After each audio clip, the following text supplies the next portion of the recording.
جس شخصیت کو نشانہ بنایا گیا ہے اور ان کا تعلق جس تفکر سے ہے، ان کو مارنے والے بھی ان کا تعلق بھی اسی تفکر اور اسی سلسلے سے ہے۔ اور آج یہ مفتی صاحب جن کو شہید کیا گیا ہے، انہی کے بارے میں ہے کہ پاکستان کے اندر بھی اور پاکستان سے باہر ان کے ہزاروں شاگردان ہیں، اور یہ انہی شاگردان کی کارروائی ہے جنہوں نے اپنے استاد کو شہید کر دیا ہے، جسے ہم عرصے سے اشارتاً بیان کر رہے ہیں کہ پاکستان کے دیوبند علماء خطرے میں ہیں۔ اور ظاہر ہے کہ یہ آخری نہیں ہے، جب تک یہ نظریہ، یہ سوچ موجود ہے اس وقت تک یہ سلسلہ جاری رہے گا۔ جب ان کے آپس میں اعتقاد بھی ایک ہے، مسلک بھی ایک ہے، مذہب بھی ایک ہے، تمام باتوں میں اشتراک ہے، لیکن موقف کے لحاظ سے متشدد طبقہ ان علماء کو نشانہ بناتا ہے جو ان کے ساتھ متفق نہیں ہیں، یہ ایک بڑا خطرہ ہے ان اکابرین کے لیے اور ان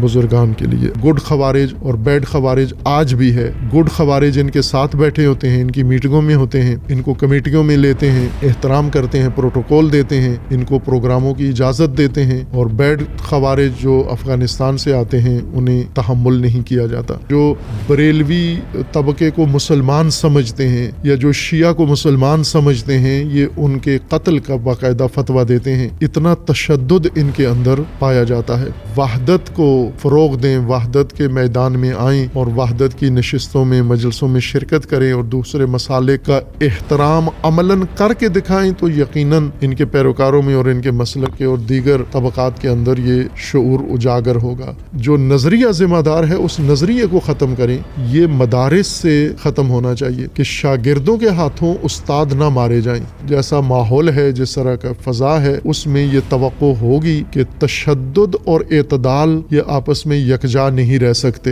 خصوصاً میڈیا کے اوپر جو متشدد طبقہ آتا ہے، مثلا آج ہی کوئی مفتی بیٹھے گا، کسی دوسری شخصیت کے بارے میں فوراً غلاظت بکے گا، تشدد کی باتیں کرے گا، اس کے خلاف زہر اگلے گا، پھر یہی چیزیں جو میڈیا میں ابھرتی ہیں، یہی کل کو جا کر عملی شکل زمینی قتل و غارت کا میدان ہموار کرتی ہیں، جس کی پہلے کئی مثالیں سامنے آ چکی ہیں۔ تو یہ مولانا ادریس صاحب جو شہید ہوئے ہیں، ان کے بارے میں بھی تشدد میڈیا سے شروع ہوا، اور میڈیا میں ان کے خلاف پہلے اظہارات آئے اور اس کا نوٹس نہیں لیا گیا، نتیجہ یہ ہوا کہ انہیں شہید کر دیا گیا۔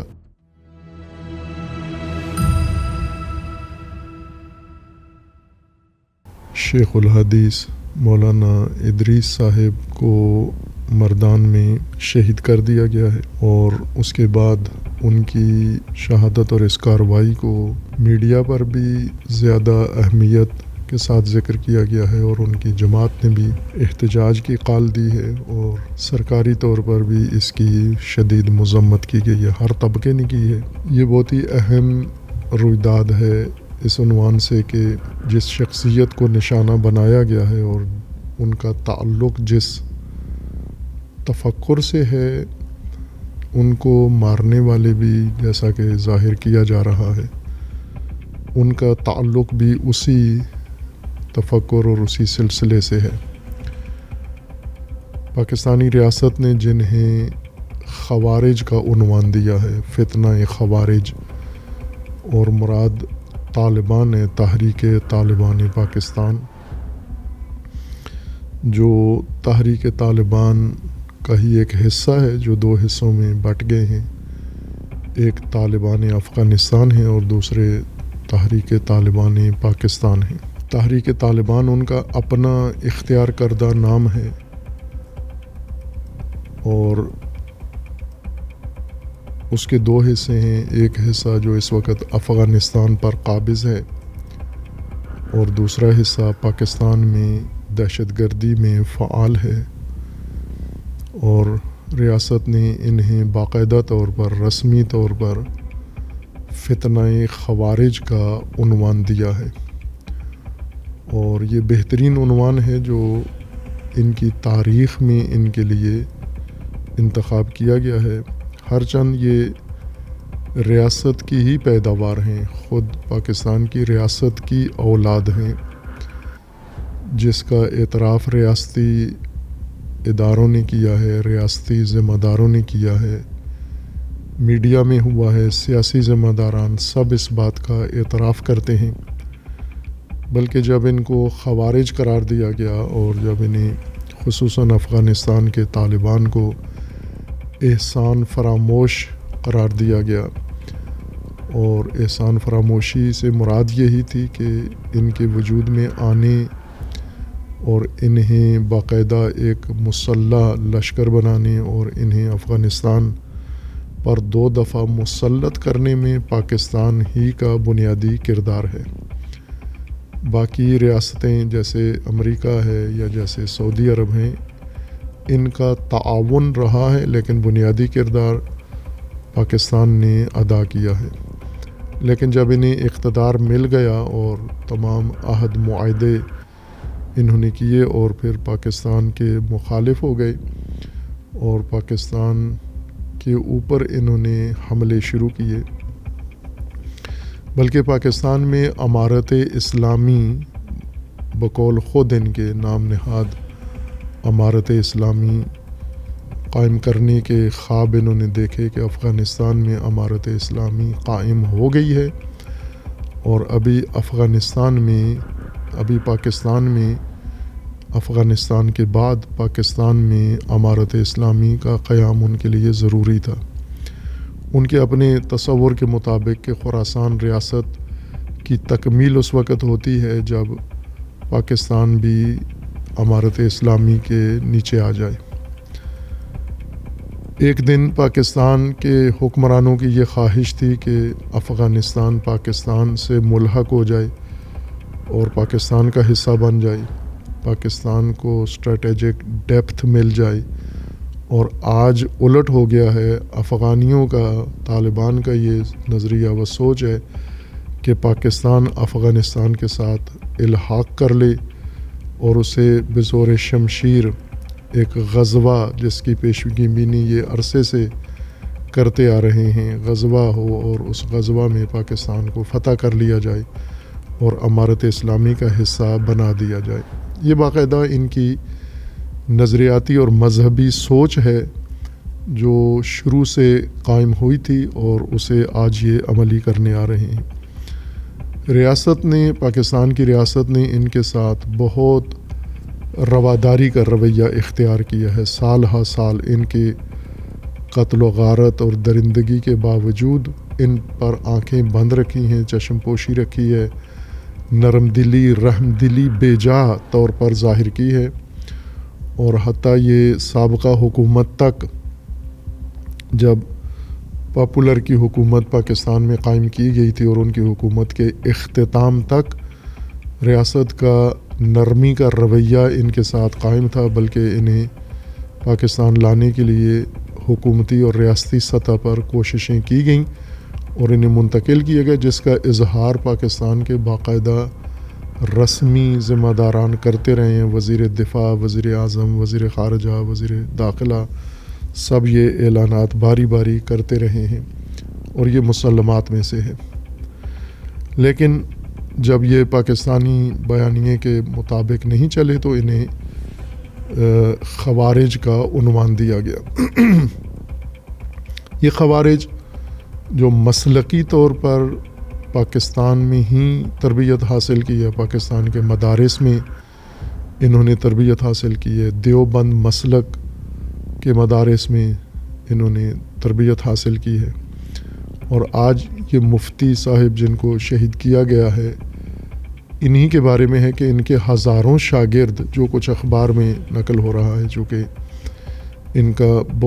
کافی لمبا تدریسی تجربہ تھا، مختلف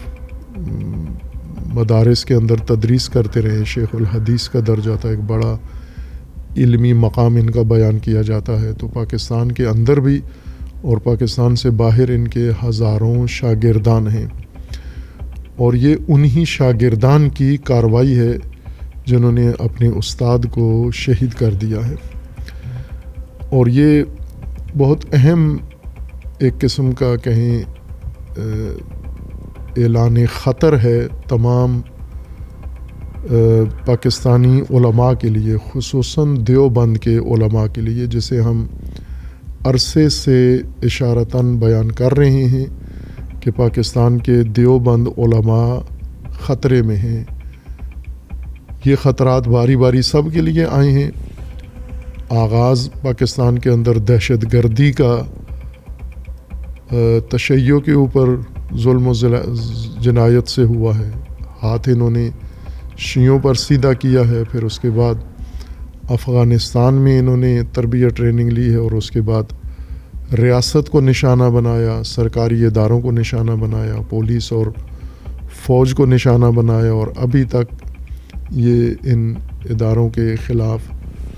کارروائیاں کر رہے ہیں۔ لیکن اس بیچ میں ایسے بھی مراحل آئے ہیں جہاں پر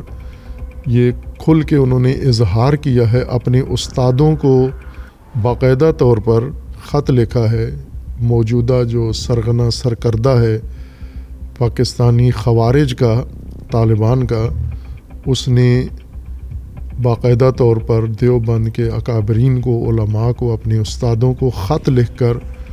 یہ کہا ہے کہ آج جب ہم پاکستانی ریاست کے خلاف اسلحہ اٹھا رہے ہیں تو آپ اس کو جہاد نہیں کہتے بلکہ جنگ اور حرام قرار دے رہے ہیں، جبکہ ہم نے آپ کے کہنے پر، آپ کے فتویٰ پر اور آپ کے دیے ہوئے جواز کے ساتھ یہ کارروائیاں شروع کی تھیں۔ تو آج کیا فرق پڑا ہے کہ آپ ریاست کے خلاف جہاد کو واجب قرار دیتے تھے اور آج حرام قرار دے رہے ہو؟ تو انہوں نے سوال اٹھائے ہیں ان کے سامنے کہ کیا ہم نے صحیح جہاد نہیں کیا، ہمارے جہاد میں کوئی کمی ہے، کوئی فرق پڑ گیا ہے جس وجہ سے آج، یا آپ اپنے موقف سے ہٹ گئے ہو، آپ اپنے مسلک سے ہٹ گئے ہو، کل جو حکم دیا تھا وہ غیر شرعی تھا، یا آج جو حکم دے رہے ہو وہ غیر شرعی ہے؟ تو ایک بڑا سوال انہوں نے ان اکابرین کے سامنے اٹھایا، اور انہوں نے جواب بھی دیا اس کا۔ پاکستان کے دیوبند علماء کے نامور شخصیات نے، حتیٰ جناب مولانا مفتی تقی عثمانی صاحب نے بھی جواب دیا ان کو کہ آج ریاست کے خلاف ہتھیار اٹھانا حرام ہے، اور باقی اکابرین نے، اور خصوصاً KPK کے بہت ساری شخصیات نے، سینکڑوں علماء نے دستخط کیے اس کے اوپر اور ان کو جواب دیا کہ جائز نہیں ہے۔ لیکن یہ سوال ان کا اپنی جگہ تھا کہ کیوں آپ لوگ ہمیں پہلے جہادی بنا کے، جہاد کے فتاویٰ دے کے، ہمیں ریاست کے خلاف جواز جنگ کا دے کر، اور اب ریاست کے حامی بن بیٹھے ہو آپ؟ یہ چند سال پہلے انہوں نے یہ کارروائیاں کی تھی، اور اس کے بعد پھر مسلسل وہ دیوبند جمعیتیں، تنظیمیں اور شخصیات جو خوارج کے ساتھ متفق نہیں ہیں، مسلکی طور پر تو متفق ہیں، دیوبند مسلک ہے، عقیدہ ایک ہے، فقہ ایک ہے، باقی اصول ان کے ایک ہیں، لیکن جو جہادی موقف ہے ان کا وہ ایک نہیں ہے۔ جیسے مولانا فضل الرحمان صاحب ہیں اور ان کی جماعت ہے کہ خوارج کے ساتھ یہ متفق نہیں ہیں، یہ مسلحانہ کارروائیوں کے اور جہاد کے حامی نہیں ہیں۔ اسی طرح جو اکوڑا خٹک کے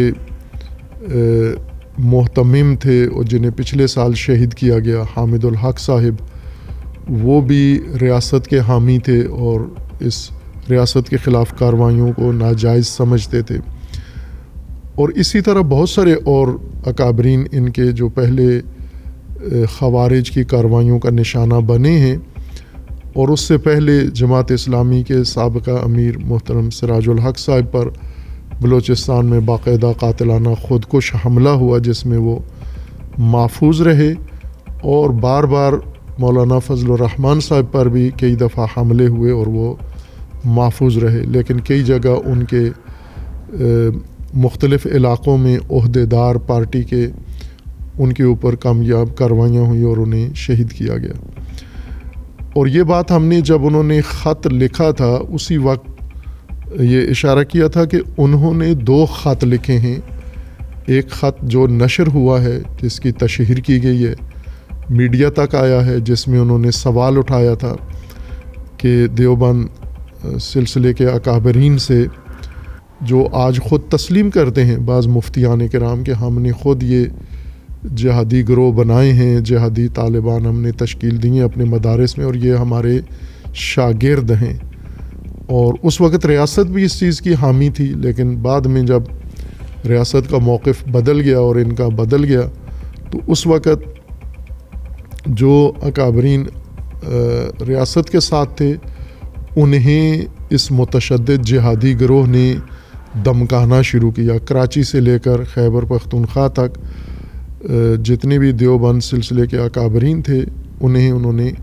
خط لکھا۔ ایک خط جو نشر ہوا تھا اور ایک خط نشر نہیں ہوا، جس کی اطلاع موثق ذرائع نے دی کہ ملا ہے یہ خط تمام تنظیموں کو، اور انہی خوارج نے انہیں دیوبند تنظیموں کو یہ کہا ہے کہ آپ نے دیوبند سلسلے کی افرادی قوت اور مادی وسائل سارے رکھے ہوئے ہیں اپنے پاس، بڑی بڑی تنظیمیں بنائی ہوئی ہیں، لیکن جہاد میں آپ ہمارا ساتھ نہیں دے رہے بلکہ بعض اوقات ہماری مخالفت کرتے ہو، تو اگر آپ ہمارے ساتھ نہیں ہو اپنی ساری تنظیمی سلسلے ختم کر کے ہمارے ساتھ مل جاؤ، امارت اسلامیہ کی تشکیل کا حصہ بنو، جہاد کا حصہ بنو، ہمارے مددگار بنو، تو پھر تو آپ ہمارے ساتھ ہو۔ لیکن اگر نہیں بنتے، ریاست کے ساتھ رہو گے یا ہمارے ساتھ شامل نہیں ہوں گے تو ہم آپ کو اپنا دشمن سمجھیں گے اور دشمن والی کارروائی آپ کے ساتھ کریں گے۔ یہ خط باقاعدہ لکھا گیا ہے اور یہ دھمکی تھی سری، اور اس پر انہوں نے دھمکی پر اکتفا نہیں کیا بلکہ اس پر عمل درآمد بھی کیا ہے، اور اسی سلسلے کا ایک حصہ جناب مولانا مفتی ادریس صاحب کا قتل و ان کی شہادت ہے۔ اور ظاہر ہے کہ یہ آخری نہیں ہے، جب تک یہ نظریہ، یہ سوچ موجود ہے اس وقت تک یہ سلسلہ جاری رہے گا۔ البتہ جب ان کے آپس میں اعتقاد بھی ایک ہے، مسلک بھی ایک ہے، مذہب بھی ایک ہے، تمام باتوں میں اشتراک ہے، لیکن موقف کے لحاظ سے متشدد طبقہ ان علماء کو نشانہ بناتا ہے جو ان کے ساتھ متفق نہیں ہیں، یہ ایک بڑا خطرہ ہے ان اکابرین کے لیے اور ان بزرگان کے لیے۔ اصل میں ایک جنگ تو ریاست اور خوارج کے درمیان ہے، یا پاکستانی قوم کے ساتھ ان متشدد طبقوں کی جنگ ہے، جہادی اور انتہا پسند لوگوں کی جنگ ہے، پاکستان کے خلاف، پاکستان کی مملکت کے خلاف، پاکستان کے عوام کے خلاف، اور پاکستان میں دیگر بسنے والے مختلف مسالک سے تعلق رکھنے والے لوگوں کے ساتھ ہے۔ لیکن چونکہ مقابلے میں ان کے ریاست ہے، ریاست کی ذمہ داری ہے لوگوں کی حفاظت کرنا، تو ان کو ریاست کے ساتھ بھی جنگ ہے، جو باقاعدہ جنگ کی حالت میں انہوں نے اعلان جنگ کیا ہوا ہے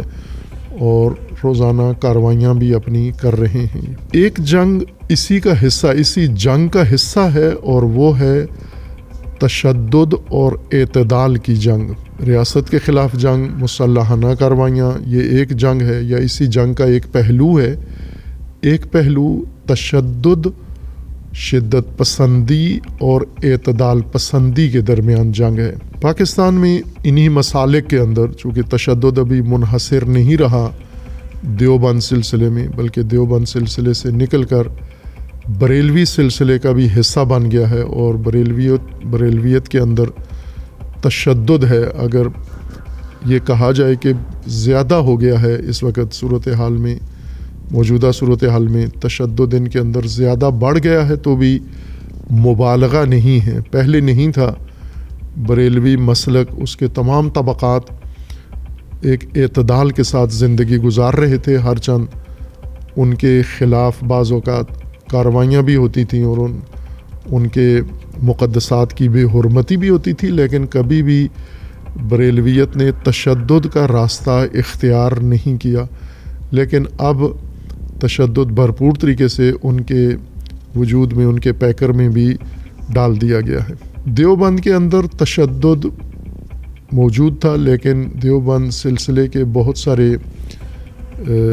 سلسلے ایسے ہیں جو تشدد پسند نہیں ہیں۔ جیسے سب سے بڑی نمایاں ترجمان جماعت دیوبند کی تبلیغی جماعت ہے، کہ منظم ہے، بڑی جماعت ہے، اور ہزاروں، لاکھوں، کروڑوں لوگ اس کے اندر شامل ہیں، لیکن یہ تشدد کا راستہ اختیار نہیں کرتے۔ البتہ اعتقادی طور پر ان کے اندر سختی پائی جاتی ہے، لیکن عملی طور پر، جسمانی طور پر یہ مسلحانہ کارروائیوں کے حامی نہیں ہیں، خود اس میں شامل نہیں ہیں اور تشدد پسند بھی نہیں کرتے، حتیٰ گفتگو بھی نرم و ملائم گفتگو کرتے ہیں۔ ان کے ساتھ اگر کوئی تشدد کرے تو بھی یہ جواب تشدد سے نہیں دیتے۔ یہ دیوبند کا ایک بڑی نمایاں جماعت ہے۔ دیوبند کے دوسرے بڑا سلسلہ جماعت اسلامی ہے کہ ان کے اندر بھی تشدد نہیں ہے، منظم ہیں، سیاسی ہیں، کھلے سوچ کے، دل و دماغ کے ان کے اکابرین اور ان کی قیادت ہے اور واضح ہیں، تشدد میں کسی دور میں بھی شامل نہیں رہے بلکہ تشدد کی مخالفت کرتے رہے ہیں۔ اور تیسری بڑی جماعت جو دیوبند کے ترجمانی کر رہی ہے اور قیادت کر رہی ہے وہ سیاسی جماعت ہے، مولانا فضل الرحمان صاحب، جس کے قائد البتہ اور بھی ہیں، مولانا سمیع الحق صاحب کی جماعت بھی تھی۔ یہ ایک ہی جماعتیں تھیں، تقسیم ہو کے دو بن گئی ہیں، اور ان کے اندر بھی مولانا فضل الرحمان کی جماعت میں بھی سیاست ہے، تشدد نہیں ہے، تشدد کے حامی نہیں رہے۔ یہ بڑے سلسلے ہیں، اور بھی ہیں، اور سب سے زیادہ جو جماعت دیوبند کی مضبوط جماعت ہے، ان سارے سلسلوں سے زیادہ مضبوط، وہ دیوبند کے مدارس ہیں جو منظم ہیں اور ان کے اندر بھرپور نفری موجود ہے، آمادگی موجود ہے، اور انہی مدارس کا نتیجہ طالبان بھی ہیں۔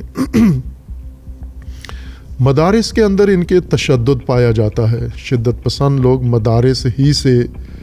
نکلتے ہیں، مختلف مدارس۔ البتہ یہ نہیں کہا جا سکتا کہ سارے مدارس دیوبند کے متشدد ہیں، بلکہ مدارس میں ہی کچھ اکابرین ہیں جو معتدل ہیں، اعتدال رکھتے ہیں اور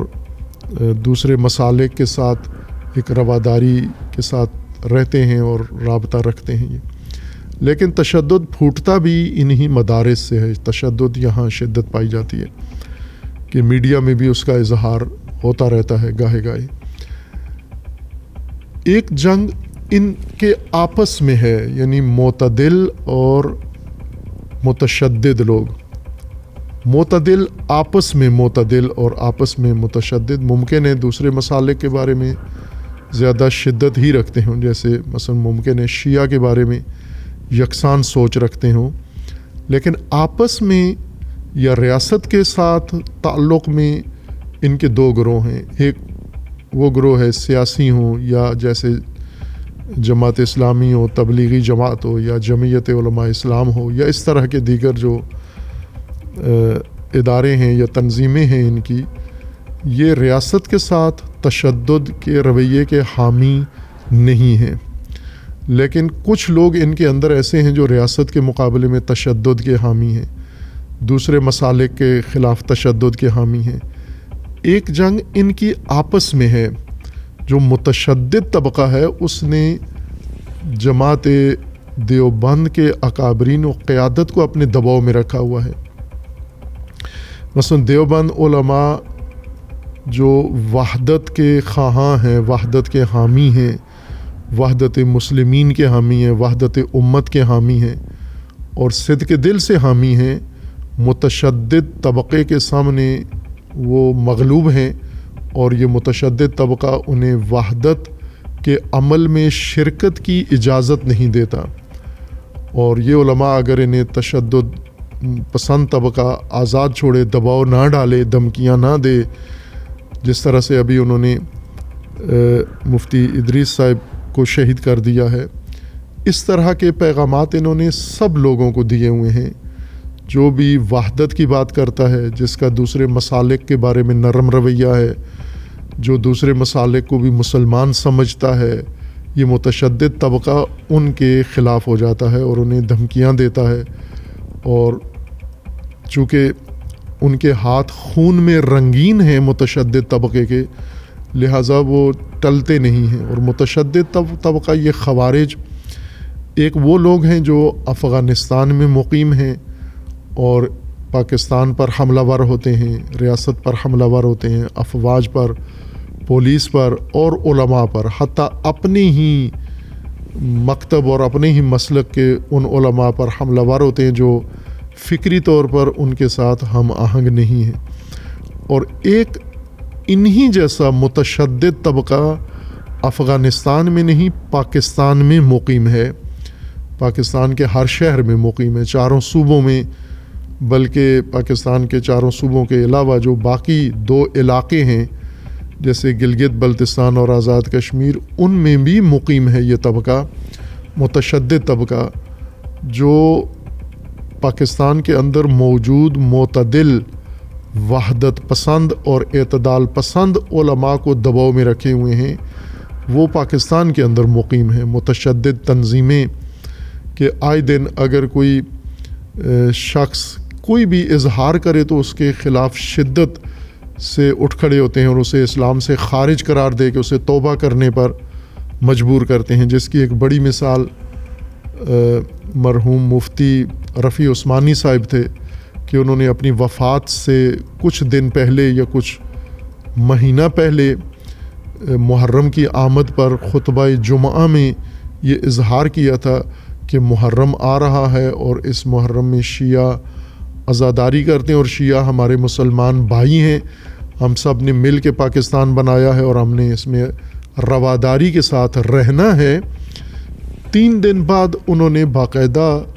بیانیے اطلاعیے کے ذریعے سے اپنا یہ بیان واپس لے لیا کہ شیعہ کے بارے میں جو میں نے اظہار کیا کہ وہ ہمارے مسلمان بھائی ہیں، یہ درست نہیں ہے. یہ دباؤ تھا ان کے اوپر متشدد طبقے کی طرف سے.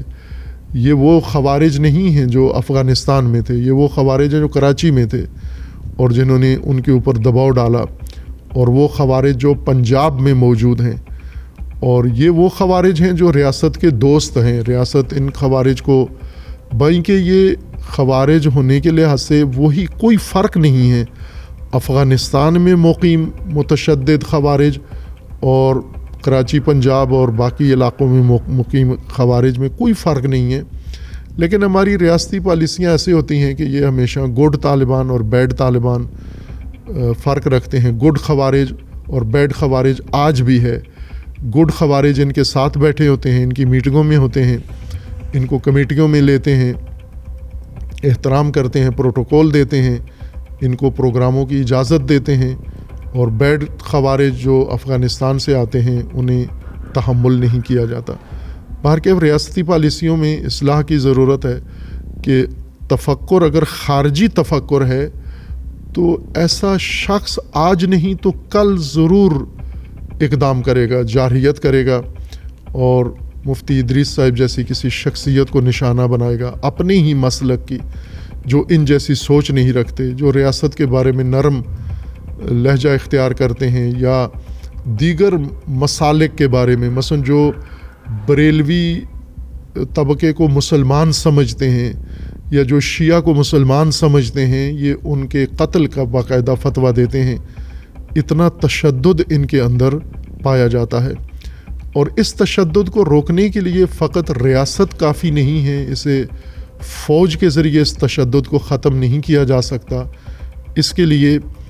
علماء کو اور انہی اکابرین قائدین کو اقدام کرنا ہوگا. یعنی آج جب کہ جناب مولانا فضل الرحمان صاحب کے ایک سرکردہ ان کی جماعت کے مرکزی رہنما کو شہید کیا گیا ہے اور وہ سب کے سب سوگوار ہیں، تو ان سے یہ تقاضا ہے، درخواست ہے کہ تشدد کو کم کرنے کے لیے آپ اقدام کریں. علماء، تمام سلسلوں کے علماء، قائدین مختلف سطوح پر اس رواداری کو، اعتدال کو اور خارجی تفکر کو کے مقابلے میں رواداری اور اعتدال کو فروغ دینے کے لیے اقدام کریں. مولانا صاحب سیاسی ہیں، سیاسی امور میں بڑھ چڑھ کے حصہ لیتے ہیں، سیاسی جماعتوں کے ساتھ بیٹھتے ہیں، سیاسی طبقات کے ساتھ بیٹھتے ہیں اور اس میں باقاعدہ نمایاں کردار ادا کرتے ہیں، قیادت کرتے ہیں. تو مذہبی طور پر بھی وہ یہ کردار ادا کر سکتے ہیں. اور اگر یہ چند بڑے اکابرین اہل سنت کے، خصوصاً دیوبند سلسلے کے، یہ وحدت کو فروغ دیں، وحدت کے میدان میں آئیں اور وحدت کی نشستوں میں مجلسوں میں شرکت کریں اور دوسرے مسالک کا احترام عملاً کر کے دکھائیں تو یقیناً ان کے پیروکاروں میں اور ان کے مسلک کے اور دیگر طبقات کے اندر یہ شعور اجاگر ہوگا۔ ہم جیسے ابھی مولانا شہید ہوئے ہیں تو احتجاج حکومت کے خلاف اناؤنس کیا گیا کہ حکومت کے خلاف ہم احتجاج کی کال دیں۔ ظاہر حکومت نے تو نہیں کروایا یہ قتل،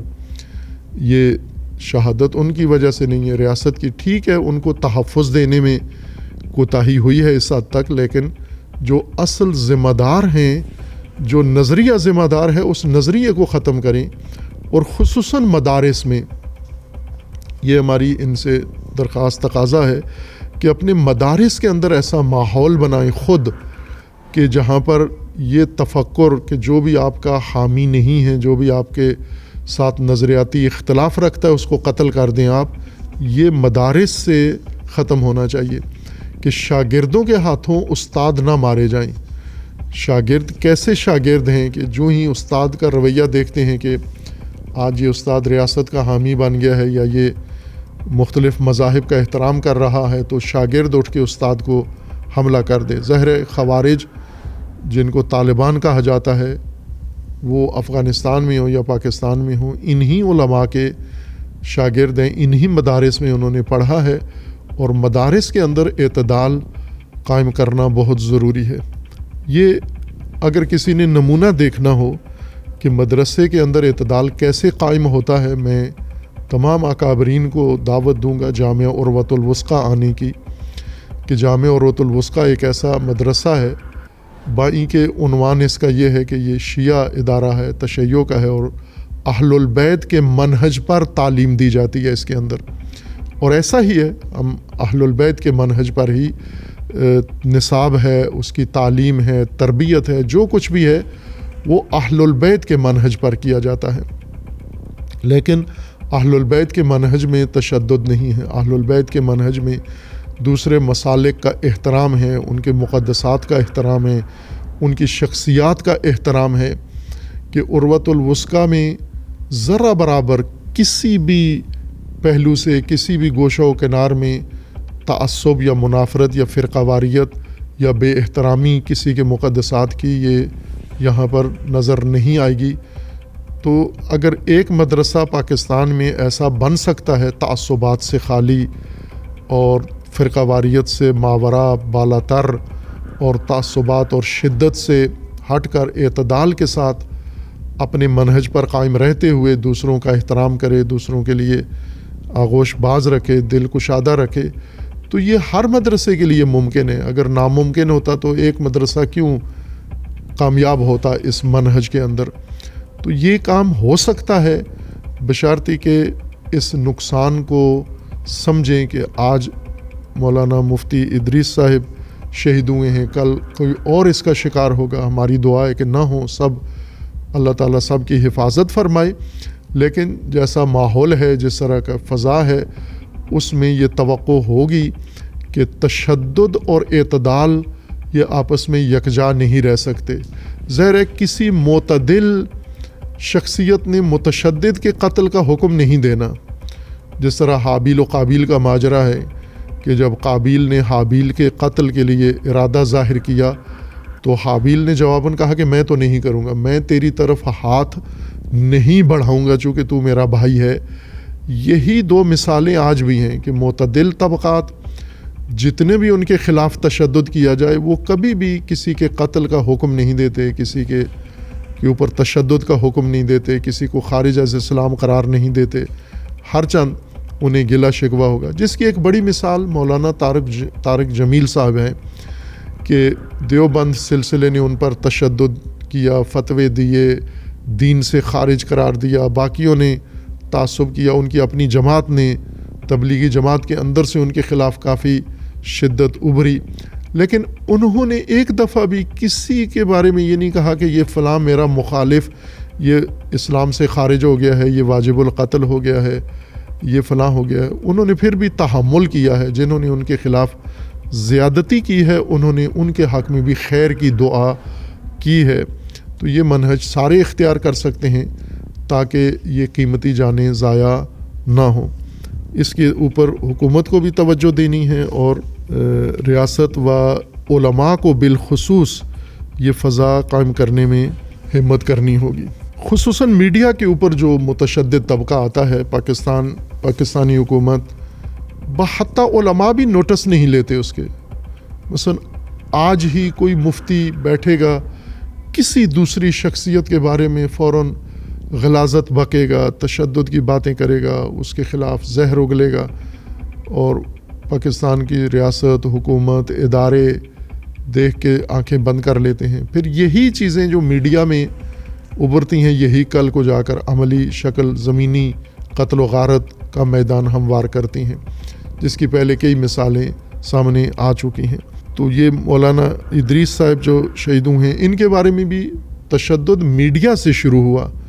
اور میڈیا میں ان کے خلاف پہلے اظہارات آئے اور اس کا نوٹس نہیں لیا گیا. نتیجہ یہ ہوا کہ انہیں شہید کر دیا گیا. ہماری دعا ہے کہ اللہ تعالیٰ ان کے لواحقین کو صبر عطا کرے انشاءاللہ، اور خداوند تعالیٰ پاکستان میں امن و امان قائم رکھے انشاءاللہ.